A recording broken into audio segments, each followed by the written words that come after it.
कर सकता है। तो लिक्विड अपन ने देखा था कि लिक्विड कैन फ्लो, तो ये अपना पॉइंट हुआ था। फिर अपन ने देखा था एक प्रॉपर्टी डिफ्यूजन। तो डिफ्यूजन का मतलब क्या होता है, मैटर के दो पार्टिकल्स यानी दो अलग अलग मैटर है, उनके पार्टिकल्स के बीच में अगर इंटरमिक्सिंग हो जाती है तो उसको अपन कहते हैं डिफ्यूजन। तो मुझे बताओ कि डिफ्यूजन लिक्विड में ज्यादा बेटर क्यों होता है as compare to solids? Particles moving होते हैं। पार्टिकल्स मूविंग होते हैं, और क्या उनके बीच में इंटरमॉलिक्यूलर स्पेस होता है? Yes sir. Yes, liquid particles के बीच में इंटरमॉलिक्यूलर स्पेस ज्यादा होता है एज कंपेयर टू सॉलिड। तो इसकी वजह से हमें डिफ्यूजन जो है वो ज्यादा बेटर देखने को मिलता है लिक्विड में एज कंपेयर टू सॉलिड। तो अपन ने लिक्विड में देख लिया था डिफ्यूजन प्रॉपर्टी, अपन ने देख ली थी। अपन ने देख लिया कि जो पार्टिकल्स होते हैं वो आपस में इंटरमिक्स हो जाते हैं। उसके बाद अपन ने डिफ्यूजन को समझने के लिए अपन ने दो एक्टिविटीज देखी थी कि डिफ्यूजन जो होता है वो किस तरह से डिपेंडेंट होता है। तो पहली एक्टिविटी मैंने कही थी कि सपोज हमारे पास दो ग्लास ऑफ वाटर हैं, सपोज एक में मैंने डाला था हनी और एक में मैंने डाली थी ड्रॉप ऑफ इंक। तो किसमें डिफ्यूजन जल्दी हुआ था, किसमें डिफ्यूजन लेट हुआ था? सर हनी में डिफ्यूजन लेट हुआ था और इंक में डिफ्यूजन जल्दी हो गया था। वंश डिफ्यूजन लेट हुआ था हनी के अंदर और जल्दी से डिफ्यूजन हो गया था इंक के अंदर। ये था अपना, है ना? तो इसका रीजन क्या बताया था मैंने लेक्चर में, ऐसा क्यों हुआ था? क्योंकि हनी में डेंसिटी की वजह से। एग्जैक्टली, डेंसिटी की वजह से। हनी की डेंसिटी ज्यादा होती है एज कंपेयर टू इंक, ठीक है? तो मैंने आपको लिखवाया था कि रेट ऑफ डिफ्यूजन जो होता है वो डेंसिटी पर कैसे डिपेंड करता है, डायरेक्टली प्रोपोर्शनल होता है या फिर इनवर्सली प्रोपोर्शनल होता है? अपने नोट्स में देख के बताओ एक बार। Inversely sir. Exactly, inverse proportional होता है ना? डेंसिटी कम होगी तो डिफ्यूजन जल्दी हो जाएगा, डेंसिटी ज्यादा होगी तो डिफ्यूजन जो होगा वो होगा लेकिन थोड़ा सा टाइम लग के होगा यहाँ पर इसके अंदर। ओके, फिर अपन ने एक और एक्टिविटी देखी थी कि मैंने सपोज एक के अंदर लिया था हॉट वाटर एक ग्लास में और एक में लिया था कोल्ड वाटर, और फिर दोनों में अपन ने एक ड्रॉप ऑफ इंक डाली थी। तो डिफ्यूजन जो था वो अपन को देखने को मिला था जल्दी किसमें? Hot water. हॉट वाटर में, है ना? तो इससे अपन ने, इस एक्टिविटी से अपन ने क्या कंक्लूजन निकाला था डिफ्यूजन को लेकर के? अक्षिता, इस एक्टिविटी से हमने डिफ्यूजन को लेकर एक क्या कंक्लूजन निकाला था कि रेट ऑफ डिफ्यूजन टेम्परेचर के ऊपर कैसे डिपेंड करता है? अक्षिता, नोट्स रिवाइज करके नहीं आए हैं अपन, है ना? अक्षिता बेटा ऐसे नहीं करो, हाँ? Okay, Ronit. Sir the rate of temperature is high. अगर टेम्परेचर हाई होगा तो रेट ऑफ डिफ्यूजन हाई होगा, फास्ट होगा या स्लो हो जाएगा? फास्टर होगा। फास्ट हो जाएगा, है ना? रेट ऑफ डिफ्यूजन जो होगा वो फास्ट होगा, और अगर टेम्परेचर कम होगा तो रेट ऑफ डिफ्यूजन जो होगा वो स्लो रहेगा। ये अपन ने एक्टिविटी के अंदर एक प्रूव कर लिया था, ठीक है? तो ये दो अपन ने डिफ्यूजन के पॉइंट्स देख लिए थे कि डिफ्यूजन जो होता है वो कैसे डिपेंड करता है डेंसिटी ऑफ लिक्विड के ऊपर और टेम्परेचर ऑफ लिक्विड के ऊपर। ये दोनों पॉइंट अपने अच्छे तरीके से क्लियर थे, ठीक है? फिर अपन ने देखा था लिक्विड के अंदर फ्रीजिंग, है ना? लिक्विड का टेम्परेचर अगर अपन कम करेंगे तो एक टेम्परेचर ऐसा आएगा जहां पर वो लिक्विड सॉलिड में कन्वर्ट हो जाएगा। उस टेम्परेचर को अपन क्या कहते हैं? Yashraj. Freezing point. Yashraj, freezing point. Exactly, freezing point कहते हैं उसको अपन, है ना? तो वाटर के केस में फ्रीजिंग पॉइंट कितना होता है? 0 डिग्री सेल्सियस। 0 डिग्री सेल्सियस, ठीक है? तो ये अपन ने कहा था कि अगर अपन लिक्विड को कूल करेंगे तो एक टेम्परेचर ऐसा आएगा जहां पर लिक्विड सॉलिड में कन्वर्ट हो जाएगा। फिर अपना ये पॉइंट हो गया था फिनिश। अब अपन ने कहा था उसके बाद जो हमारी एक और कैरेक्टरिस्टिक है वो है इवेपोरेशन। ओके, इवेपोरेशन के अंदर क्या होता है, अगर अपन एक लिक्विड को थोड़े टाइम के लिए एटमॉस्फेयर में एक्सपोज कर दें तो लिक्विड जो होगा वो वेपर फॉर्म में कन्वर्ट होकर के इवेपोरेट हो जाएगा, ठीक है? ये अपन ने कहा था कि इवेपोरेशन की डेफिनेशन ये होती है। इवेपोरेशन जो होता है क्या वो लिक्विड के बॉइलिंग पॉइंट पर होता है क्या? No sir. No sir. नहीं, है ना। लिक्विड के बॉइलिंग पॉइंट पर इवेपोरेशन नहीं होता है। इवेपोरेशन तो अपन किसी भी रूम टेम्परेचर पे भी कर सकते हैं अपन चाहे तो इवेपोरेशन को, ठीक है, ये अपन देखा था।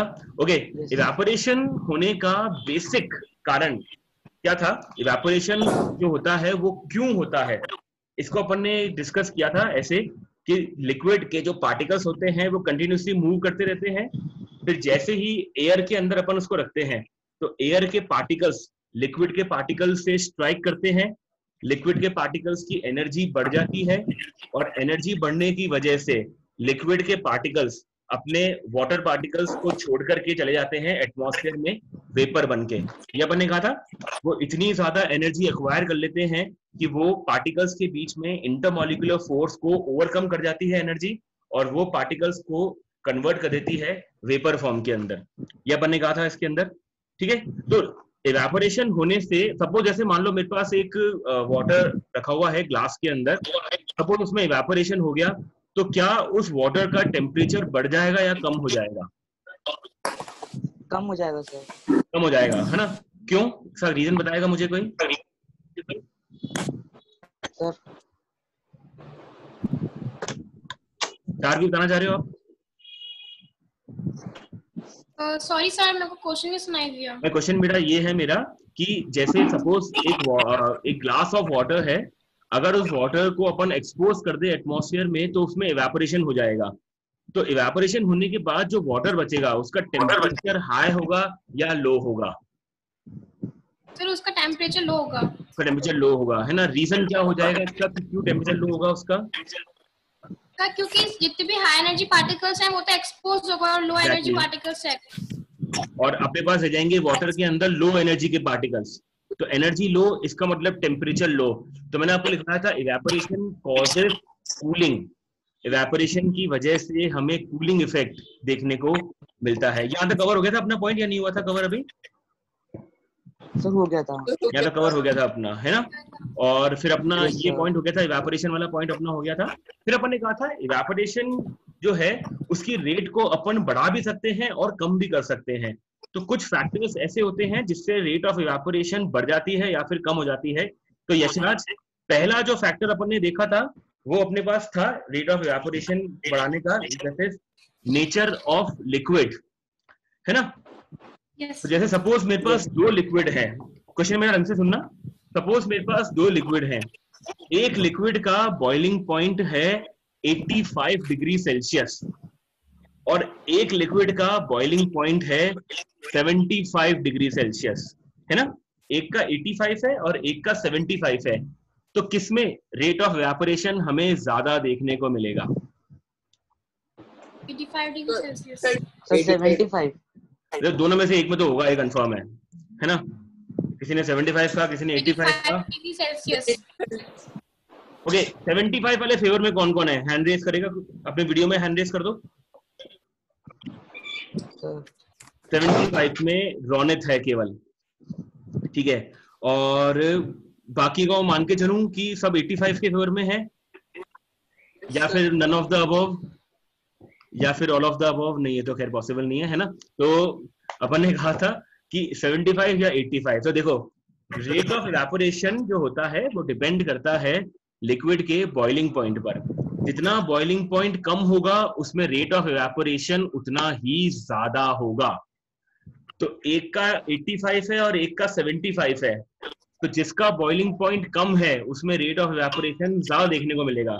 मैंने आपको वीडियो लेक्चर में एग्जांपल दिया था एक, कि सपोज मेरे हाथ में ईथर रखा हुआ है, ईथर का बॉइलिंग पॉइंट होता है 34 डिग्री सेल्सियस, तो वो जल्दी इवेपोरेट हो जाएगा, है ना। तो ये आपको ध्यान रखना है। आप चाहो तो उसको लिख भी लो अगर आपके पास कॉपी पेन है अभी सामने, तो है ना, कि रेट ऑफ इवेपोरेशन जो होता है वो इनवर्सली प्रोपोर्शनल होता है बॉइलिंग पॉइंट ऑफ लिक्विड के। ये मैंने आपको शायद लिखवाया भी था वीडियो लेक्चर के अंदर, अगर नहीं लिखा हुआ है तो आप वापस से लिख सकते हो इस चीज को, है ना। जिसका बॉइलिंग पॉइंट कम होगा उसमें रेट ऑफ इवेपोरेशन हमें ज्यादा देखने को मिलेगा। Is that okay? ठीक है। फिर अपना जो सेकंड फैक्टर था वो था अपना surface area of the liquid. ठीक है, मैंने आपको एग्जांपल दिया था कि मान लो अपन ने एक सपोज वाटर जो है उसको मैंने एक को ग्लास में रखा है और एक को रखा है बड़े से प्याले यानी कि चाइना डिश के अंदर। तो जितना ज्यादा एरिया एटमॉस्फेयर से एक्सपोज होगा उतना ही ज्यादा हमें इवेपोरेशन उसमें देखने को मिलेगा या नहीं मिलेगा? यस मिलेगा। सर मिलेगा, मिलेगा। है ना? जितना ज्यादा क्रॉस सेक्शन एरिया होगा उतना ही ज्यादा हमें रेट ऑफ इवेपोरेशन देखने को मिलेगा। ठीक है, तो फिर ये अपना पॉइंट हुआ। फिर अपन ने कहा था एक और, विंड वेलोसिटी। ठीक है, जैसे मान लो कि जहां पर बहुत तेज हवाएं चल रही है, जैसे मान लो कि मैंने कपड़े सुखा दिए इस समय बंगाल में जाकर के, ठीक है, मान लो मैंने वेस्ट बंगाल में जाकर के मैंने अभी कपड़े सुखा दिए इस समय, ठीक है, तो वहां तो पता नहीं हवा चल रही है क्या चल रही है, तो शायद अपने कपड़े भी उड़ जाए, साथ में सूख तो बहुत जल्दी जाएंगे। तो विंड वेलोसिटी का मुझे बताओ जरा फैक्टर एक, जितनी ज्यादा विंड वेलोसिटी होगी क्या रेट ऑफ इवेपोरेशन ज्यादा होगा या कम होगा? ज्यादा होगा सर। ज्यादा होगा, है ना? कोई बताएगा मेरे को इसका रीजन क्या होता है? Sir rate of evaporation is directly proportionate to rate of speed of wind. Zero नहीं, मतलब ये तो ठीक है होता है, ऐसा ऐसा क्यों होता है? हाई एनर्जी पार्टिकल्स एक्सपोज हो जाते हैं। हाई एनर्जी पार्टिकल एक्सपोज, देखो विंड जो आ रही है, विंड अगर मान लो बहुत तेज स्पीड से आ रही है तो विंड के पार्टिकल्स की एनर्जी वैसे ही बहुत ज्यादा है, तो जब वो लिक्विड से टकराएंगे तो लिक्विड के पार्टिकल्स की एनर्जी और ज्यादा हो जाएगी, तो इवेपोरेशन और ज्यादा हो जाएगा।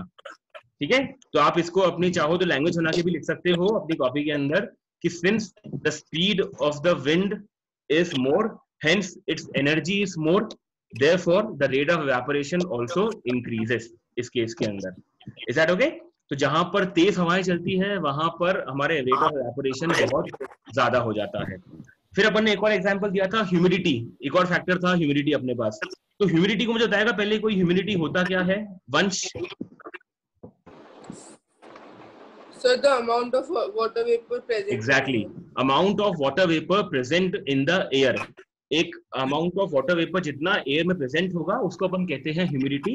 ठीक है, तो मैंने आपको एग्जांपल दिया था वीडियो लेक्चर के अंदर, सपोज जैसे एक एयर हमारे अजमेर में ब्लो करती है और एक एयर सपोज मुंबई में ब्लो कर रही है, तो मुंबई जो है वो एकदम ओशियन के पास में है। ठीक है, तो इसलिए वहां की हवा में मॉइस्चर ज्यादा है, वहां पे ह्यूमिडिटी हमें ज्यादा मिलेगी।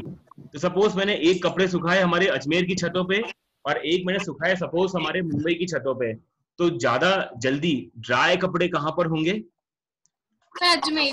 यहाँ की एयर में ह्यूमिडिटी कम है और वहां की एयर में ह्यूमिडिटी ज्यादा होती है। ओके, ठीक है। और फिर एक और मैंने आपको एग्जांपल दिया था कि हम जो कपड़े सुखाते हैं वो बिल्कुल एकदम अनफोल्ड करके सुखाते हैं। तो वाई, इसका रीजन क्या है? अनफोल्ड करके हम कपड़े क्यों सुखाते हैं? Exactly, Akshita very good. ज्यादा सरफेस कांटेक्ट में आएगा एयर के, तो ज्यादा एरिया कांटेक्ट में आएगा एयर के, तो रेट ऑफ इवेपोरेशन ज्यादा होगा, तो हमें जो हमारे कपड़े हैं वो जल्दी से ड्राई हो जाएंगे। ठीक है, तो यहाँ तक के पॉइंट्स अपन ने शायद कवर कर लिए थे, है ना? या फिर इसके बाद भी कुछ कवर किया था अपन ने? और है ना, अपन ने यहीं तक ही कवर किया है अभी बॉइलिंग इसके अंदर। फिर अपन ने बॉइलिंग भी डिस्कस कर लिया था, बॉइलिंग अपन ने कवर कर लिया है। Yes sir. ओके, बॉइलिंग अपन ने कवर कर लिया है। तो एक और, जैसे अपन ने बॉइलिंग के लिए एग्जांपल दिया था कि सपोज अगर अपन वाटर को हीट करें। अच्छा, एक से पहले एक और चीज मैं मिस कर रहा हूं मैं। अच्छा, आप लोगों ने, सब लोगों ने, इनफैक्ट मैंने भी, अपन सब लोगों ने इस समय ना, क्योंकि गर्मी बहुत तेज है तो अपन सब ने कॉटन के कपड़े पहन रखे हैं इस समय। अपन कोशिश करते हैं कि यार अपन कॉटन के कपड़े पहन के रखें इस समय। तो why we choose cotton clothes? Summer के टाइम पे अपन कॉटन के कपड़े क्यों चूज करते हैं पहनने के लिए? एग्जैक्टली, वो स्वेट को एब्जॉर्ब कर लेता है। It is a good absorber of sweat. जब स्वेट को एब्जॉर्ब करेगा तो उसको जल्दी से इवेपोरेट भी कर देगा और फिर हमें कूलिंग इफेक्ट देखने को मिलेगा।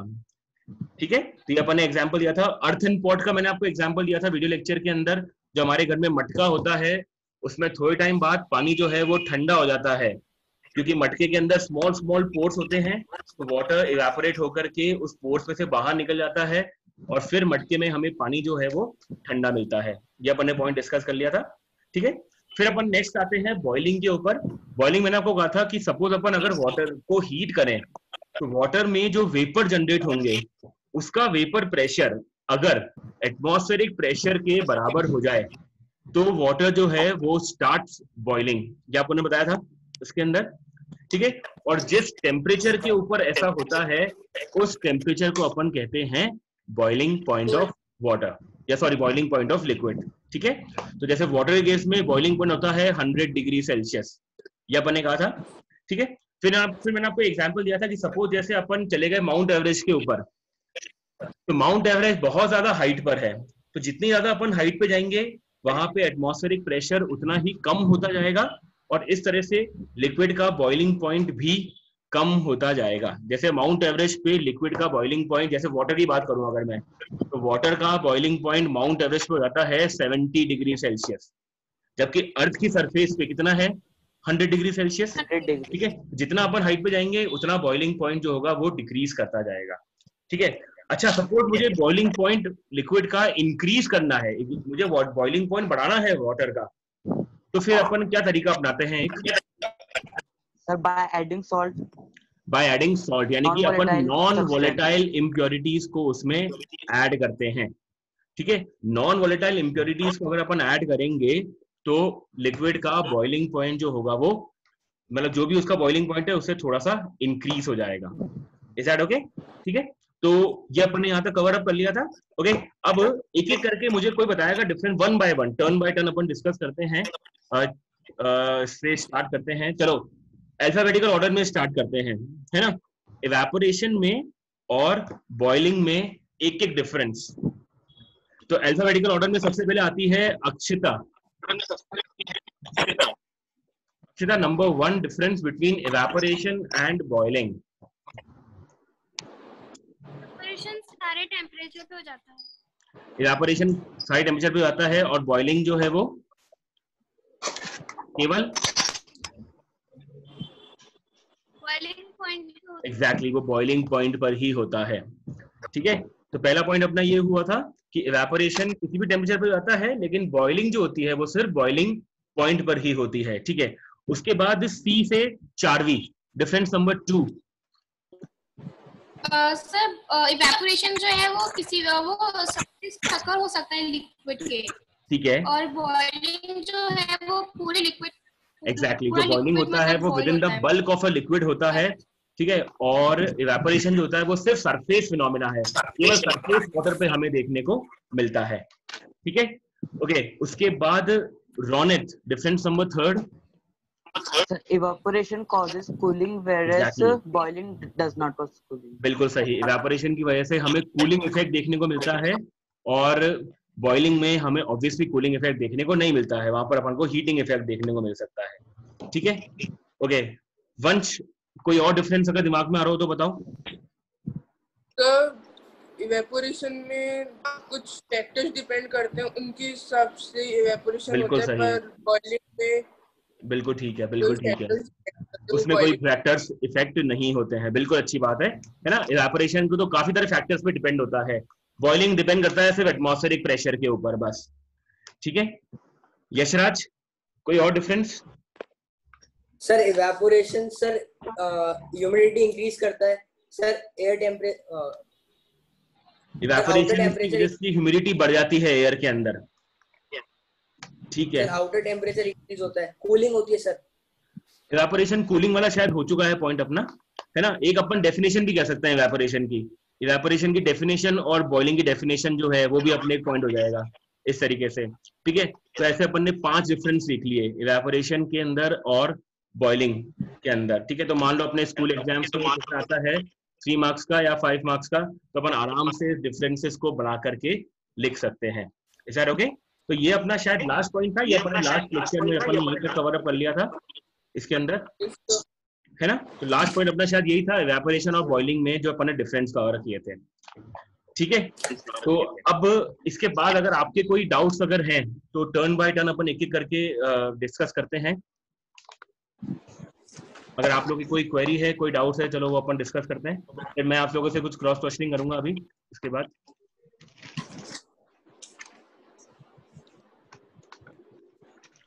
अल्फाबेटिकल ऑर्डर से चलते हैं। अक्षिता, कोई डाउट बेटा आपका? नहीं है, ठीक है। अक्षिता के बाद चारवी, कोई क्वेरी आपकी, कोई डाउट आपका? No sir. नहीं है, ठीक है। रोनित कोई डाउट? No sir. ठीक है। No, sir. Vansh no sir. कोई डाउट है बेटा? No sir. नहीं है। यशराज? सर। नो। ओके, चलो तो फिर अपन कुछ क्रॉस क्वेश्चनिंग करते हैं आप लोगों के साथ, ठीक है? ओके, तो मैं आपको कुछ क्वेश्चन दे रहा हूँ, ठीक है? आप चाहो तो उसको लिख लेना या फिर आप चाहो तो उसको आंसर कर लेना, ज्यादा बेटर है आप अपन उसको लिख लें अपन, ठीक है? ओके,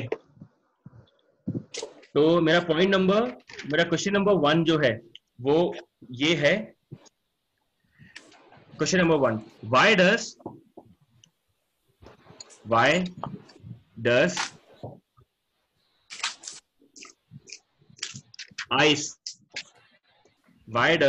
ice ICE है ना, ह्यूमन आइस की बात नहीं कर रहा हूं मैं, ठीक है? Why does ice floats on the surface of water?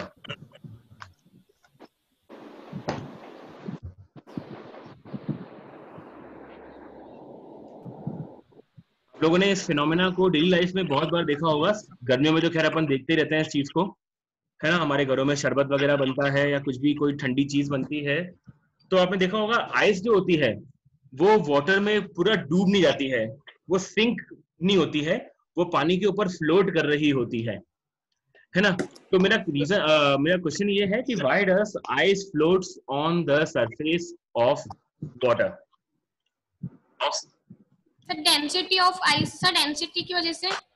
Density की वजह से। तो किसकी डेंसिटी ज्यादा होती है, किसकी कम होती है? सर वाटर की कम होगी और आइस की ज्यादा होगी। वाटर की कम होगी और आइस की ज्यादा होगी। तो अगर ऐसा हो गया तो आइस तो पानी में डूब जाना चाहिए था फिर। तो आइस की कम होगी, वाटर की ज्यादा होगी। हाँ, है ना? यस, एग्जैक्टली, है ना? इसका आंसर ये है कि आइस की डेंसिटी जो होती है वो वाटर से कम होती है। तो अपन इसका आंसर ऐसे लिखेंगे, since the density of ice is less than that of water. लिख लें अपन इसको, है ना? Since the density of ice is less than that of water.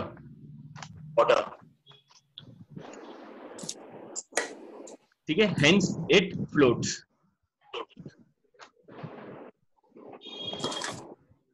Hence it floats. ठीक है यहां तक? ओके, किसी भी सब्सटेंस की अगर डेंसिटी कम होती है तो वो उस लिक्विड के ऊपर फ्लोट करना स्टार्ट कर देता है, ठीक है? आई होप सबको क्लियर है वाला क्वेश्चन?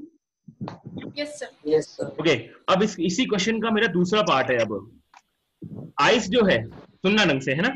आइस जो है वो सॉलिड है और वाटर जो है वो लिक्विड है। सब एग्री कर रहे हैं? ऑब्वियसली एग्री कर रहे हैं सब लोग, है ना, कि आइस जो है वो सॉलिड है और वाटर जो है वो लिक्विड है, ठीक है? डेंसिटी के बारे में अपन ने एक पॉइंट पढ़ा था कि सॉलिड की डेंसिटी लिक्विड की डेंसिटी से ज्यादा होती है। ये पढ़ा था अपन ने? Yes, sir. है ना? और अभी जो अपन ने क्वेश्चन सॉल्व करा है उसके अंदर आपने क्या आंसर लिखा है कि density of ice is less than that of water, है ना? Yes. आइस तो सॉलिड है लेकिन, और लिक्विड वाटर है। तो क्या ये दोनों स्टेटमेंट बिल्कुल आपस में वो नहीं कर रहे, कॉन्ट्राडिक्ट नहीं कर रहे इस केस में? जो अपन ने पढ़ा है वो इस चीज में अप्लाई हो रही है या नहीं हो रही है? नहीं हो पा रही है। No, sir. अपन ने पढ़ा था कि सॉलिड की डेंसिटी ज्यादा होती है, लिक्विड की डेंसिटी कम होती है, लेकिन यहाँ पर तो ऐसा हो गया कि आइस की डेंसिटी कम है और लिक्विड की डेंसिटी ज्यादा है, ठीक है? अब देखो इसका रीजन क्या होता है, ढंग से सुनना। ऐसा होता है कि जब वाटर से आइस बनता है ना, जब वाटर से आइस बनता है ना, तो आइस का स्ट्रक्चर ऐसा बन जाता है कि उसके अंदर कुछ एयर ट्रैप्ड हो जाती है ना? जब वाटर से आइस में कन्वर्ट होता है, वाटर जब आइस में कन्वर्ट होता है तो वो उसका स्ट्रक्चर ऐसा होता है कि उसके अंदर एयर ट्रैप हो जाती है, अब आप इमेजिन करो कि अगर किसी चीज में एयर ट्रैप्ड हो गई तो क्या वो वाटर में सिंक करेगी या फिर फ्लोट करेगी? सब फ्लोट। जैसे बलून है, बलून में अगर आप एयर भर दो तो ऑब्वियसली वो वाटर के ऊपर फ्लोट करेगा या सिंक करेगा? फ्लोट करेगा। फ्लोट करेगा ना, ठीक है। तो अपन यहाँ पे इसका रीजन ऐसे लिखेंगे, आप लिखें इसका रीजन बना करके। क्वेश्चन मेरा पहला मैं क्वेश्चन लिखवाता हूँ एक बार में, है ना, कि why does solid, so why does ice, why does ice having low density than water? Question ये है, why does ice have low density than water? जैसे आप लिख रहे हो आप, यस सर। है ना, why does ice have low density than water? सबने लिख लिया क्वेश्चन? Yes sir. अब इसका आंसर लिखें अपन, इसका लिखना, because of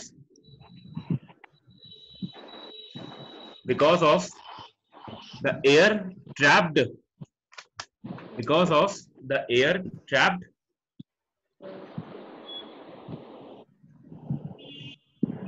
because of the air trapped inside the ice, because of the air trapped inside the ice due to its structure, due to its structure. Is that okay? Yes sir. ठीक है, तो ये question ध्यान रखना, ये आपसे school exam में 1 marks का क्वेश्चन पूछ सकते हैं आपसे ऐसे कभी, ठीक है। ओके, एक और क्वेश्चन, क्वेश्चन नंबर 3।